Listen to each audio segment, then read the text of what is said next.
Okay, we'll officially begin our lesson here. We're beginning chapter 10, and the title of this chapter is Discovering the Mission, the Revelation of the Higher Self. As we mentioned last week,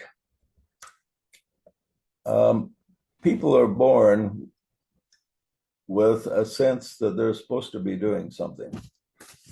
Everybody is born with this kind of feeling, but some people are more sensitive to it than others.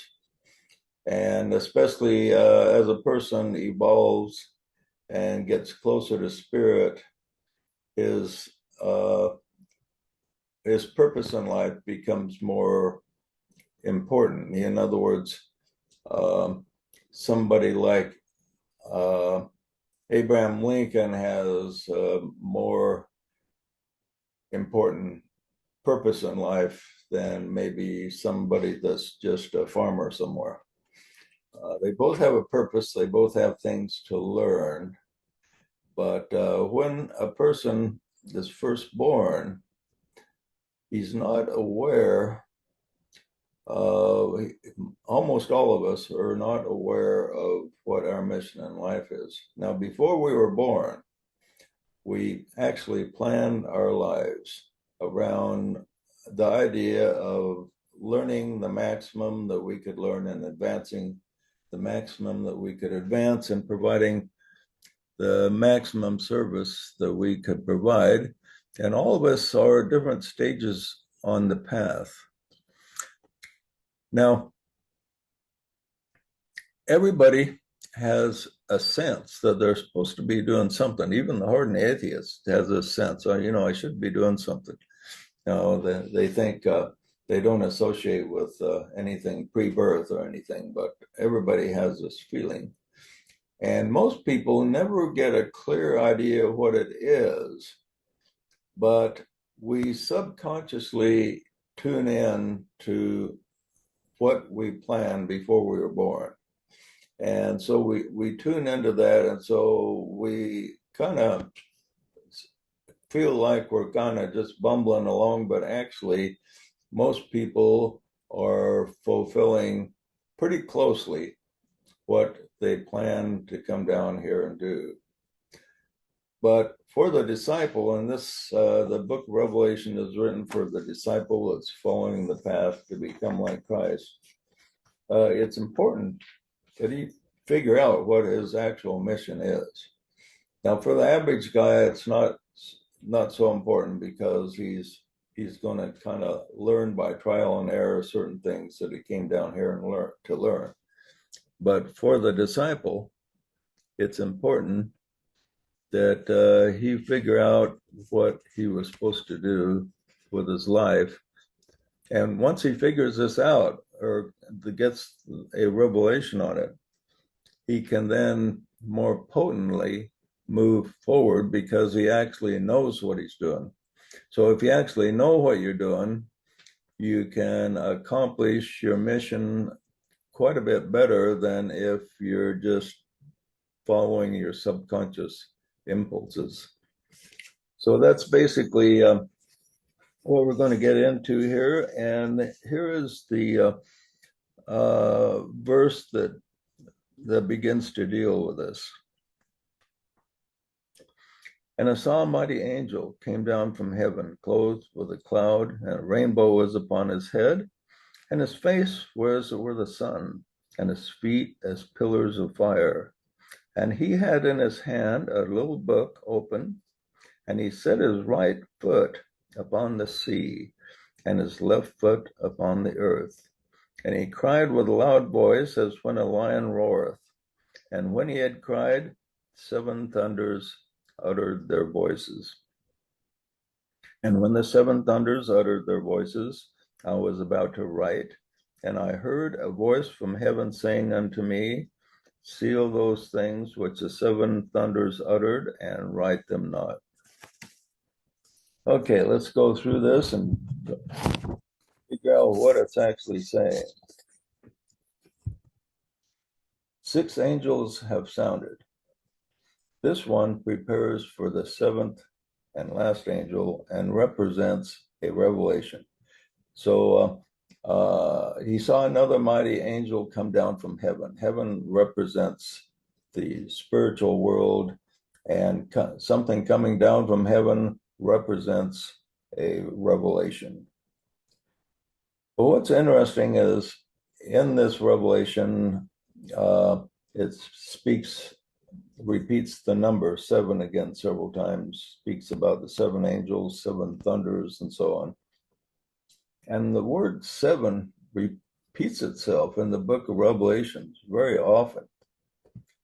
It speaks about the seven seals, which are the seven chakras, the seven angels sounding the seven trumpets, the seven thunders, seven plagues, seven churches, seven spirits before the throne, seven eyes, seven horns, seven candlesticks, seven stars, seven lamps, seven heads, seven golden vials, seven mountains, and seven kings. Boy, it sounds like John was obsessed with the number seven. Seven is a very important number because it's the foundation of our material universe. We have seven major, we have, of course, three primary colors that break into seven colors, and seven notes in the musical scale, seven rays, and the seven rays are the creative energies that created the whole physical universe. Now, there may be higher spheres using other numbers, but in this lower material world, the number seven is behind everything that governs creation. And we've already noted that the progress of the disciple opening the seven seals. But after this, we have the seven angels coming forth, each sounding the seven trumpets. Are the two related? Okay, the seven seals was the opening of the seven chakras, and this released the energies. Now, the seven trumpets follows the opening of the seals. So you have the opening of the chakras and releasing the spiritual energy in connection with each one of the chakras. And each one of the chakras has a number of petals. And when each one of the petals is unfolded, then a different energy is released. Okay. Now, releasing the energy is one thing, but then the sounding of the trumpets is something else. And the sounding of a trumpet is something that brings understanding. In other words, you're sleeping, you hear the sound of a trumpet, and the trumpet wakes you up. Okay, that's the purpose of the trumpet, to wake you up. Okay, so you have an energy released from your centers. That's one thing, to feel the energy, but just feeling it. And what happens when the energy is released from one of your centers, a new energy? You will wonder, what in the world is going on? What am I feeling? Why do I feel so weird? Or why do I feel like I'm fading in and out of existence, or something like that? A person will feel a strange energy, but then the trumpet sounding signifies that the person begins to incorporate this energy in an intelligent way so that he can direct it. And that's the sound of the trumpet. So you have the opening of the seal, the opening of the energy of the various centers, and then you have the intelligent incorporation of that energy so the disciple can use it in his life for his progression.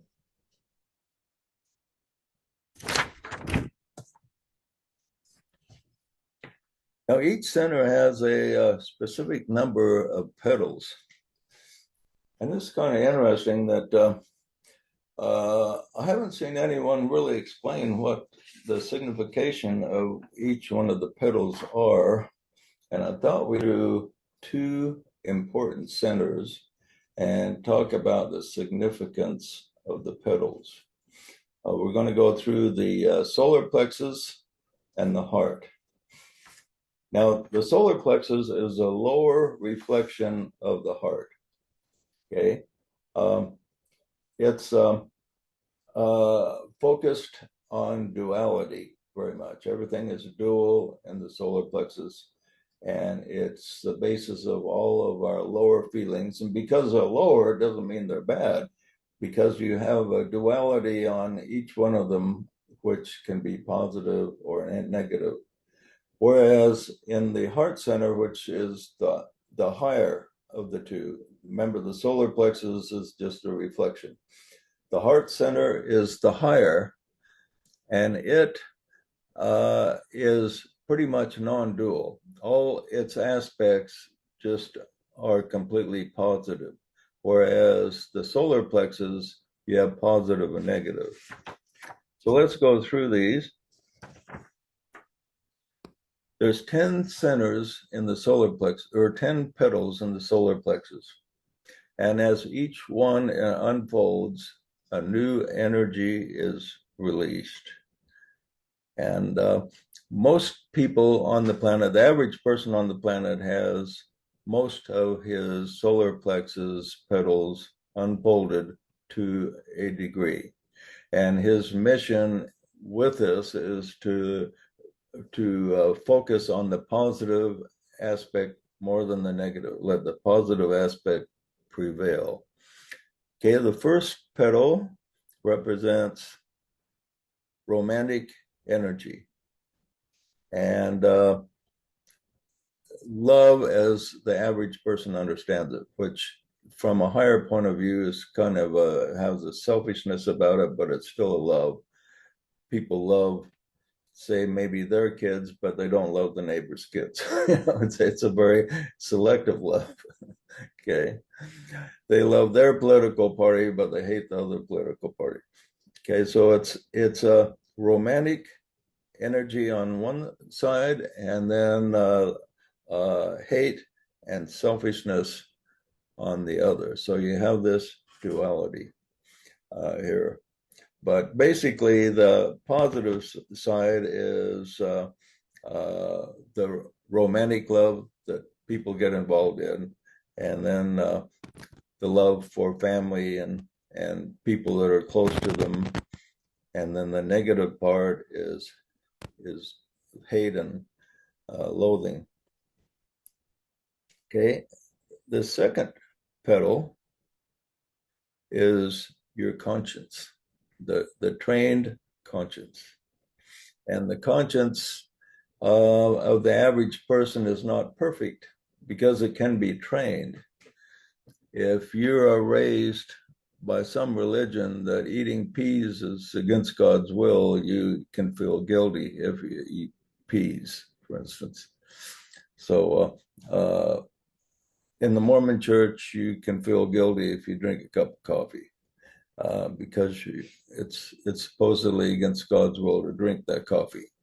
And so the conscience can be trained, but it's a lower reflection of higher understanding. So these are all like training wheels for average humanity. So the conscience is a good thing for the average person, and the opposing thing of using a conscience wisely is guilt. So the negative aspect of a conscience is guilt. Third is self-esteem. And we hear a lot of this from the gurus of the world teaching us, yeah, you must really have a lot of confidence in yourself. And that can be used in a positive way to succeed, to create a good, successful endeavor.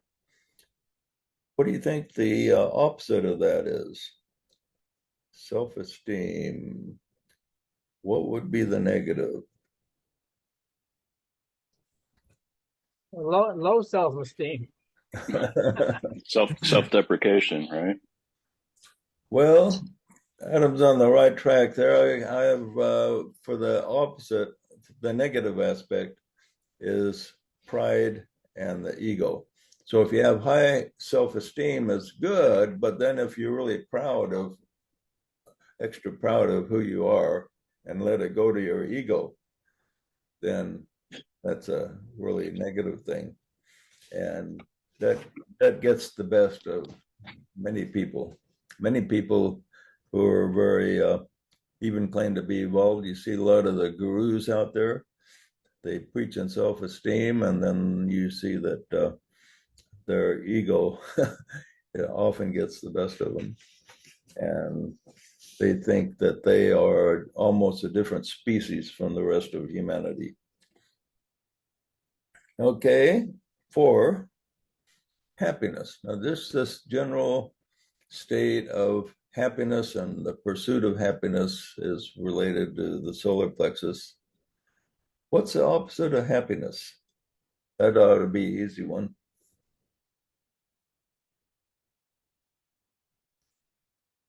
Being miserable?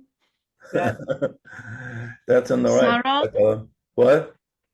sorrow, Sorrow, sorrow. right. That's exactly right. That's what I have written down here, sorrow. You have happiness and sorrow.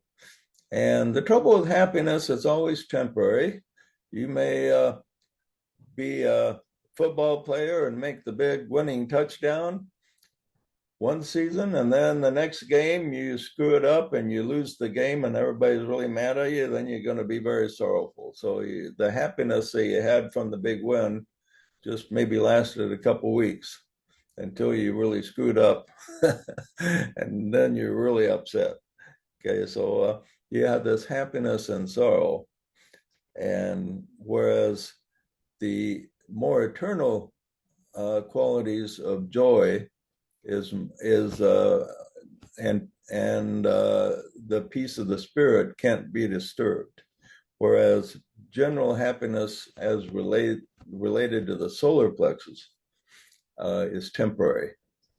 But we are in this world, and our solar plexus is active. Even with the advanced souls of the earth, they still have the solar plexus energies, and they still have happiness and sorrow. And so, what you have to do is kind of What? be the observer, so you can soak in that happiness when it's there, and kind of ignore things when things aren't in such a happy state there. Okay. Any comments on that?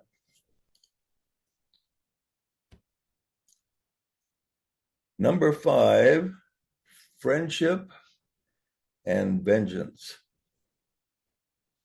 Okay, you have friendship is you take average people out there that aren't in tune with the higher spiritual energies. They still appreciate a good friend, and if the good friend betrays them, what do they feel like? They feel like taking vengeance upon them. Now, this is most particular or obvious in romantic relationships. Sometimes when people get married, they're just madly crazy in love. And then maybe a few years later, the guy has an affair and the spouse feels like taking vengeance and will take him for everything he's got and would put him to death if she could, or he could her. So it's an interesting thing between, and the same thing if a good friend betrays you, then that feeling of vengeance will surface in people. So what the disciple must do is put the emphasis on the friendship aspect of this petal, because the interesting part about the solar plexus is the solar plexus they are lower energies, but they are not to be obliterated. They're to be used but used in the positive aspect. So the disciple will focus on the friendship aspect of the solar plexus and ignore the vengeance. Okay. 6 is just general desire. What's the opposite of desiring something? Desiring something to come into your sphere of activity, what would be the opposite of that?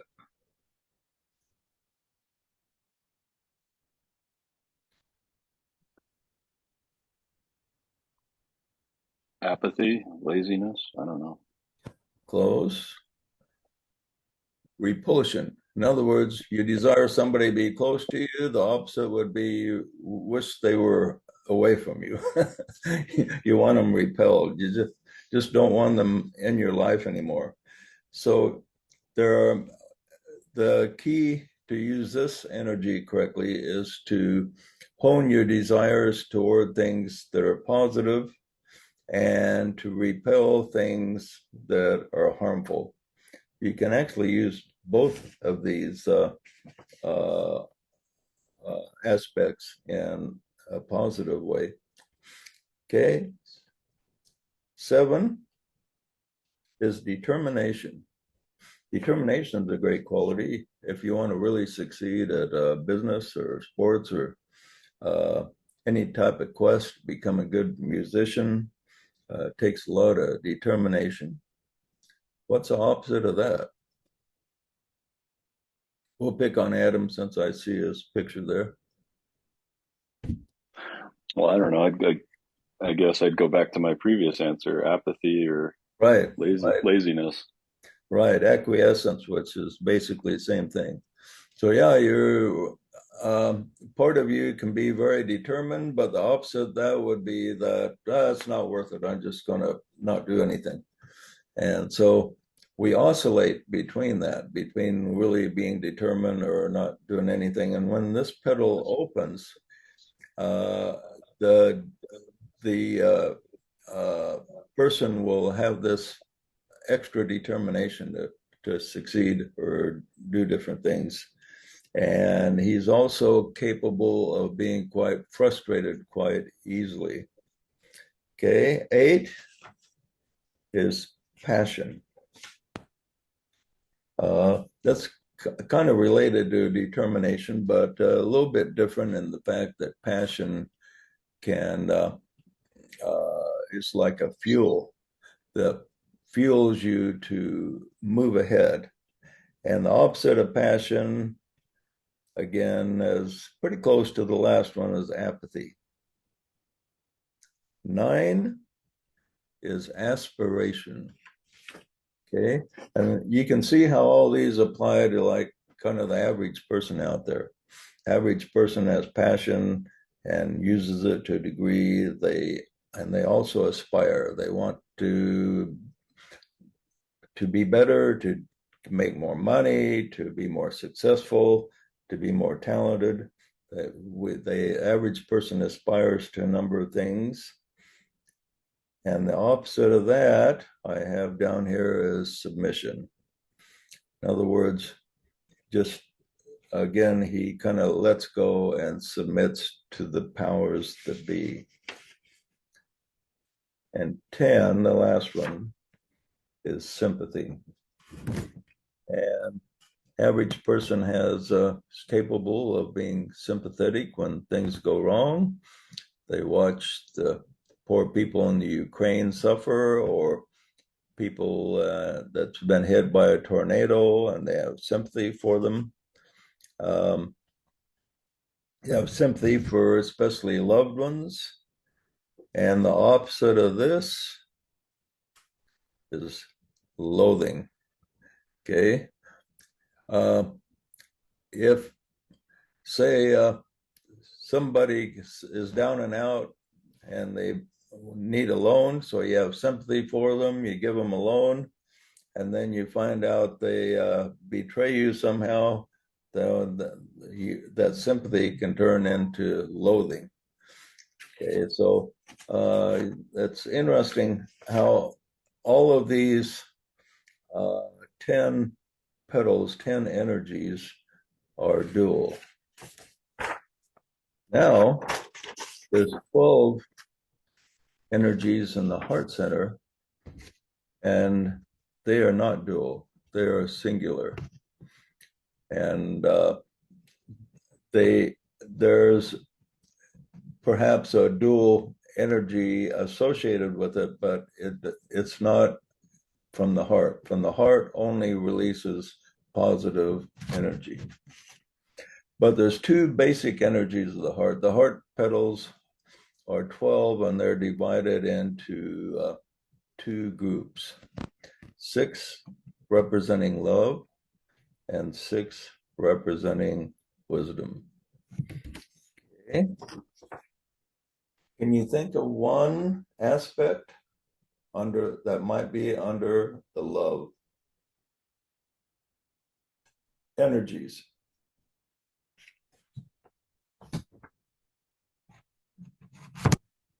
See if you can guess one of the 6.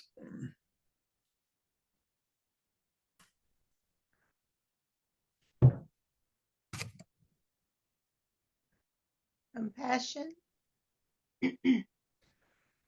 Well, very good. That's number 2 on the list. Right. Compassion. And to true compassion, there is no opposite. Okay. You could say lack of compassion, perhaps. Okay. Okay. Very good. Anybody got any other guesses? Oneness. Yeah. Very good. That's number 4. Oneness and union. Okay. Empathy. That's very good. That's number 3. You guys are doing great. Any other guesses?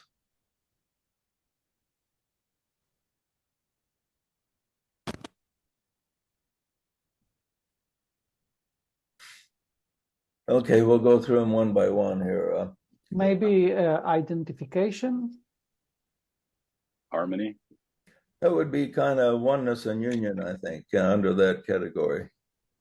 What did you say? Harmony? Yeah. That's an effect of the energies. Okay. Okay, number 1 is a desire to serve. When the heart center first begins to open, what causes it to open is a natural desire to serve begins to evolve in the heart of the disciple. So this kind of opens up it causes an effect of all the other petals in the heart. So the desire to serve is like a key that opens up the heart center itself. Once a person has a true desire to serve, then the true energies of the heart begin to circulate. And 2 is compassion. He begins to have compassion for people that are not as far on the path as him, for people in bad situations. And 3, empathy. Begins to see himself as in the other person's shoes. And this is something that the average person has difficulty with, seeing himself there, but for the grace of God, go I type of situation a little bit. He can see the other person's situation and have empathy for it. And 4 is oneness and union. They begin to get the feeling when this petal opens, he begins to want to get closer to his fellow souls and feel a union with them. He's maybe got a taste of union by getting close to, say, a spouse or good friends, and he really gets a taste of this, and he feels this urge to get closer. And 5 is faith. Faith not as the preachers of the world teach it, but as it originally meant, which is to be able to tune in to higher will and then seek to manifest it, and with the belief that it can be manifested. And 6 is spiritual love itself. Once all these petals are open, then he begins to fully understand the difference between spiritual love and the love of the solar plexus. Because the average person, when they think love, they think of love, but with a selfish aspect to it. But then he begins to understand that true spiritual love has no selfishness at all attached to it. That it doesn't matter if anybody loves him or not, he will work for the love of humanity and seek to see the perfect Son of God in each person there. Okay, any comment on that aspect? Okay, the heart center is divided into 2 major aspects, love and wisdom. We just covered love. Now, wisdom also has 6 petals associated with it. Any guesses as to what they may be?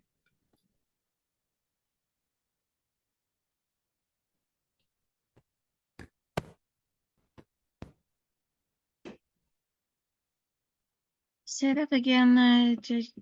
The wisdom The heart aspect center. has 6 aspects associated with it. Okay, any ideas what each one of these petals would represent? Somehow related to wisdom. Love. What'd you say? Love? No, love is related to the love aspect. I Okay. think there would have to be knowledge. Yeah, knowledge is one of them. Okay. Mercy. What'd you say, Maria? Mercy. No, that's more related to empathy of the heart side. What about synthesis? Very good. That's a good one. Yeah, that's number 5. You have to have a quality of mind involved in it. Yeah, that's associated with one of them. Maybe discernment. Yeah, right. Very good, Asaf. That's number 3, is discernment. Okay, any other guesses?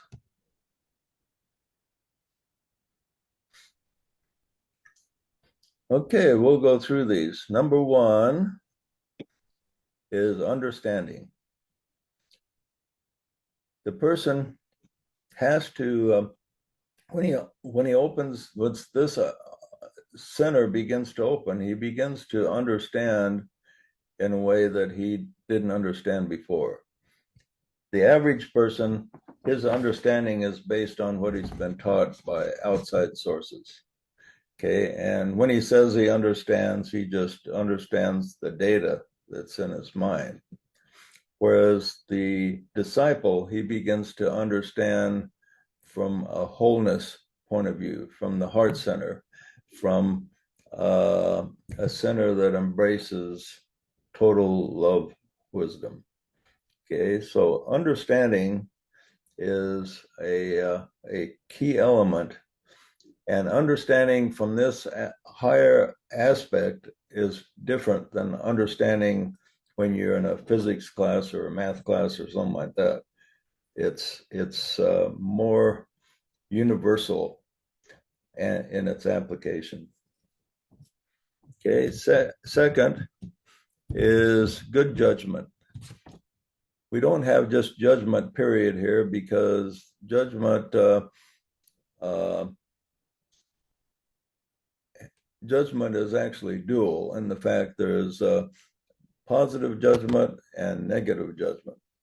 So negative judgment is where you judge people in a negative way, like this is a bad guy, and in such a way that puts other people down. But good judgment is a key that will allow the disciple to proceed with his life in a positive way and also see people in a positive light. 3 is discernment, and discernment is closely related to good judgment. People have a hard time discerning good and evil. Matter of fact, when Adam and Eve fell, we're told that they will become as gods, knowing good and evil. So to be able to discern good and evil is the power of the gods, so to speak. It's a very powerful thing to be able to discern and discern correctly. But people in the solar plexus, where everything is reversed, they don't do a very good job of discerning good and evil. They discern based on what they desire rather than on wholeness. 4 is knowledge, which Ed pointed out.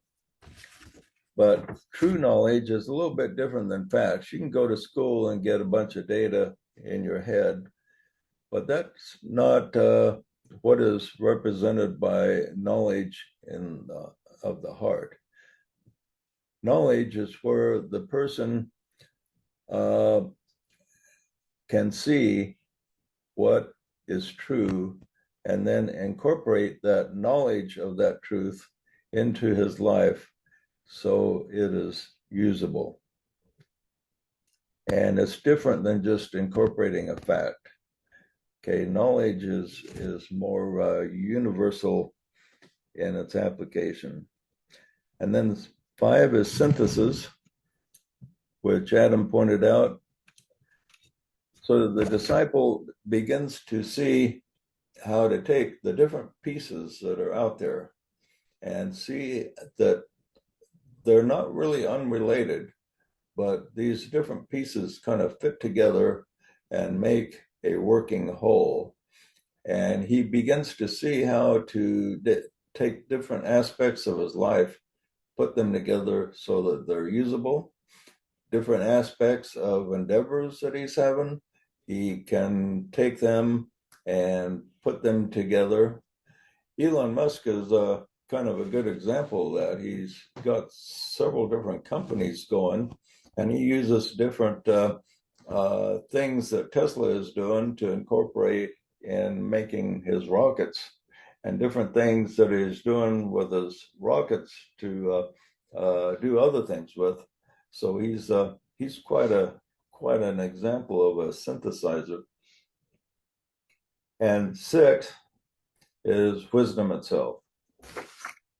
Once a person incorporates all these energies, then he becomes a person that can actually use the aspect of wisdom.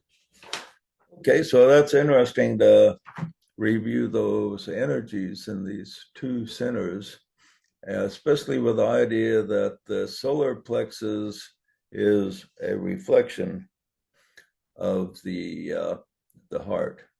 And the heart is energies that we really want to manifest. And when the heart energies are in control and released and controlled, then the solar plexus can be put to a positive use. Whereas with a lot of people, they focus more on the negative aspects of the solar plexus, and they live fairly destructive lives. Okay, that's probably all the time we have for the lesson here. Any comments on the centers there? The interesting part about the centers is when these petals unfold, the disciple will feel this energy, and it will be new to him, and it will take a time for him to adjust. Has anyone had a time in their life when they just felt some type of new energy flowing through them that they didn't know what it was, and it made you feel, wonder, maybe question your own sanity even? Anyone had can relate Oh, to yes. that? Yeah. Do you can you tell us about it, or is it too private? It's too long history. Story. Yeah, but it's something you relate to. Yeah, a lot of people do relate to that. And some people don't really identify it as an energy. Maybe they'll be going along and just think that something's wrong with them physically, even, or maybe they'll have just really low energy or high energy, or there's a circulation of energy, and they'll associate it. They'll wonder, go to the doctor or something, because they think maybe something's wrong with them and they don't know what it is. Because when these energies are first released, the system isn't used to it, and it takes a while to adjust. So when this happens, sometimes the disciple will be discombobulated for a while, and then after maybe 6 months to a year, he adjusts to it, and then life returns to normal kind of for him. So when you do feel these, if you realize it's a center unfolding, then it becomes a little easier to handle, because you'll realize it's just a natural thing then. Okay. Yeah. A question on that. I know they don't unfold proportionally, right? That, like, all the base and the sacral, and they're not uniform in unfolding, but usually by the time a person is a little more evolved, I assume most of the lower centers have opened, but it's possible, I guess, that they're still, even an initiate might unfold a sacral center, or have they all been completed by the time he's more advanced? Yeah, it's not quite like all petals of the sacral center unfold and then all the petals of the solar plexus. It's like maybe say 50% of one or 80% of one, and then 50% of another, and then 30% of another, and so on. So you'll have a variety of petals unfolding, and it's a little bit different for each person. Each person will have, because it depends a lot on where you put your attention. So if you put your attention on, say, all of a sudden you put your attention on service, something, maybe you hear something that inspires you, and you're just kind of average person. So you might have your heart center starting to open earlier than other people on the same place on the path. So yeah, there's a big variety in how these petals will open. But normally, if a person has his heart center mostly open, the lower centers will be pretty much open. Yeah. So an example of that might be like John F. Kennedy, who seemed like an initiate, and he was kind of indoctrinated by his father and put a lot of attention on his lower centers. He might have unfolded one in a very vigorous way that gave him kind of a reputation for being a ladies' man. Yeah, he obviously had his center for service open in the heart. He was very strong on service, but energy follows thought. And even if a person is fairly spiritual and opens up some of the higher centers, the material world has a powerful pull on people that can pull you back, and you can misuse some of the lower centers for a period of time. But generally, for the disciple, they'll eventually catch themselves and correct themselves. And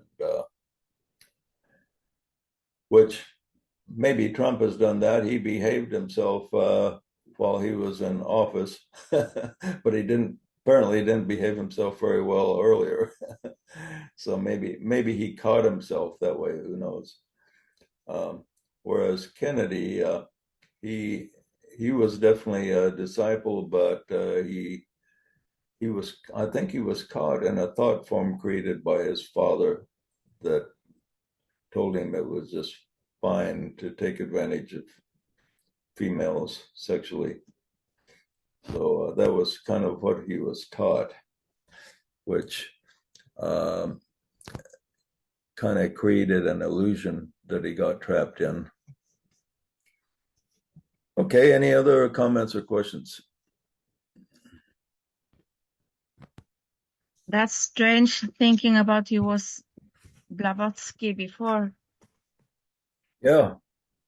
Yeah, that's interesting correspondence between. I would have never thought about Blavatsky being Kennedy if I hadn't looked at their handwriting and saw how similar they were.